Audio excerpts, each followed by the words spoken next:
日前我哋東網影到藝人張智軒揸住架波子車諸神麗返鄉歸，而呢對緋聞男女咁啱又齊齊現身拆局專家嘅結局飯局，傳媒當然把握機會要求佢哋合照啦。而在旁嘅家樂仔亦乘機抽水，搞到佢哋好尷尬。呢度寂寞唔該呢度。好，大家同我呢度添，啊，過嚟身有屎咁樣。我好嘢見有如果唔好話老師捧你啦，捧你上嚟都唔大睇㗎。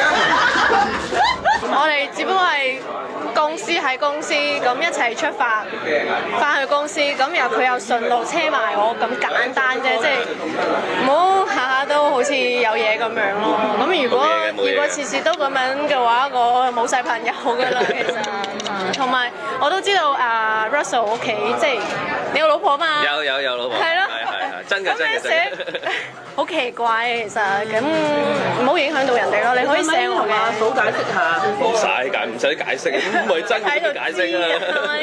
同埋都即係可能你哋知道我哋今晚係大結局啦，所以俾呢個 C1俾我，多謝可以幫我宣傳，但係唔好影響到人哋咯，係啊，係咯，會唔會即係避忌啲啊？以後你成日都俾人影到，又俾人傳，都唔關佢事嘅，其實都係我都平時都車人嘅啫嘛，咁佢唔知點解。好正常一個人哋好有意、好善心咁樣去車我咧，即係幫手宣傳下啦，幫手即係咯，宣傳就好啲咯。